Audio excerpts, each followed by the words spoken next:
become aware of everything like that. How is he seeing?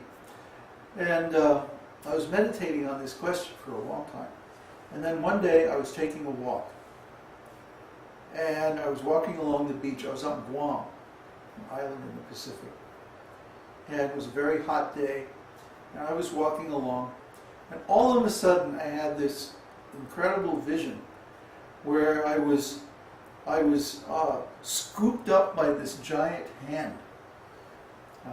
And here I was, about the size of one of these ants, sitting on this hand. And the hand was going up like this. It was accelerating, and I was being pushed into the hand by the force of acceleration. And it was dizzying. I got vertigo. I was like, wow, where are we going? Higher and higher and higher. And finally the motion stopped, and everything was very quiet. And so I crawled over to the edge of the hand, and I looked down. It's like, where are we anyway? And we were like hundreds of miles up in the sky, looking down at the ocean. And the ocean just extended. There was no horizon. This ocean just extended like unlimitedly.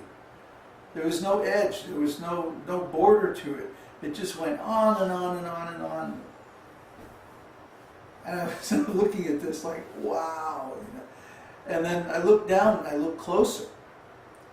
And it's like I could see every drop in that ocean was a separate individual living entity.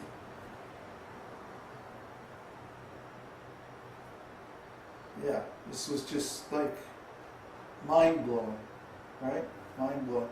So then I was sitting on the hand like this, and then the hand started to turn like this. And pretty soon I was facing directly the Lord's face. And I can't describe you what I saw. I can't describe it. It was too amazing. But anyway, I had to come back because it was so, I didn't want to go. I wanted to just stay there, and it was too wonderful.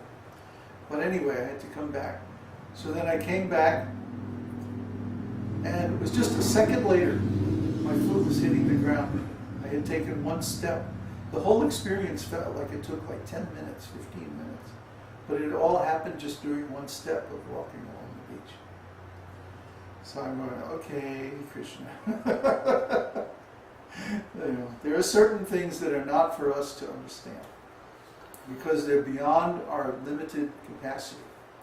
And even if we're given a vision or a symbol, a metaphor, you still can't understand. Now, who can understand an ocean that has no border, that has no end? This is beyond the capacity of the jiva soul to understand. So Krishna is very grave. 27. Self-satisfied. A person who is fully satisfied in himself, without any hankering, and who is not agitated, even in the presence of serious cause for distress, is called self-satisfied. An example of Krishna's self-satisfaction was exhibited when he, Arjuna, and Bhima went to challenge Jarasandha, the formidable king of Magadha, and Krishna gave all credit to Bhima for the killing of Jarasandha. From this we can understand that Krishna never cares at all for fame, although no one can be more famous. An example of his not being disturbed was shown when Shishupal began to call him ill names. All the kings and brahmanas assembled at the sacrificial arena of Maharaj Yudhishthira became perturbed and immediately wanted to satisfy Krishna by offering nice prayers. But all these kings and brahmanas could not discover any disturbance in Krishna's person. See, we're not like that. As soon as someone begins to criticize us, or as soon as someone insults us, or calls us a bad name, and we immediately become very agitated and we're, righteously defend ourselves or fight back, and retaliate and all this. But Krishna is not like that.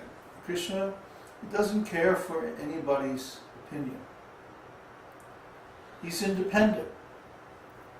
He has his own source of energy, his own independent source of happiness. See, within himself. He's self-satisfied. Atma Rama. Atma means spirit or soul, and Rama means pleasure. See, so Atma Rama means he is satisfied with his own self, his own spiritual energy. He doesn't require any outside help to feel happiness or to feel satisfaction. So, just like Krishna doesn't require to enjoy anything outside himself, also he's not disturbed by any displeasure from outside himself. It's simply irrelevant. Shishupal calling Krishna ill names, this is like an ant trying to curse a cow. It's just ridiculous. The ant has no power to curse a cow. So similarly, someone like Shishupal has absolutely no influence on a great personality like Krishna. Krishna is the greatest personality. Even great sages and demigods are like nothing to Krishna. He doesn't care for them. But he becomes very attached to his devotees. So we'll see this again and again in the Shastra, that even great demigods like Brahma can offer Krishna prayers and like this. And Krishna is just sort of like, ho hum. I wonder what Radharani's cooking.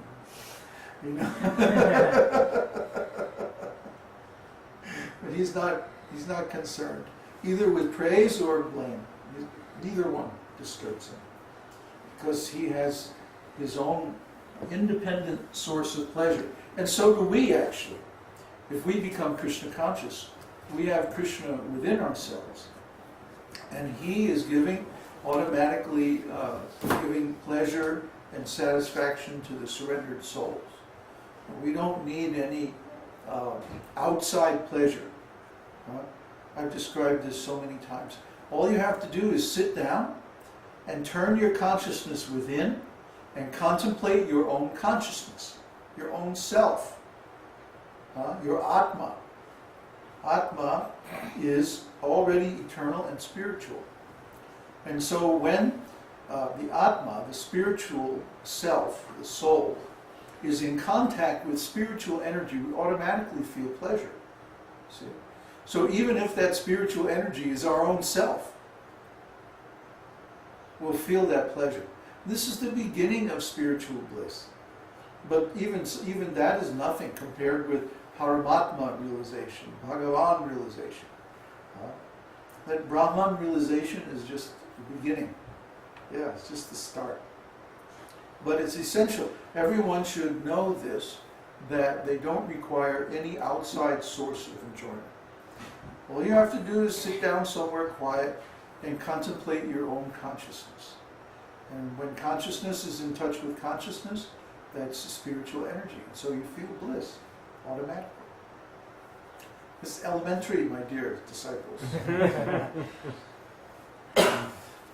Okay, so number 28, possessing equilibrium. A person who is unaffected by attachment and envy is said to possess equilibrium. An example of Krishna's equilibrium is given in the 10th canto, 16th chapter, verse 33 of Śrīmad-Bhāgavatam, in connection with his chastising Kaliya, the 100-headed serpent. While Kaliya was being severely punished, all of his wives appeared before the Lord and prayed as follows. Dear Lord, you have descended to punish all kinds of demoniac living creatures. Our husband, this Kaliya, is a greatly sinful creature, and so your punishment for him is quite appropriate. We know that your punishment for your enemies and your dealings with your sons are both the same.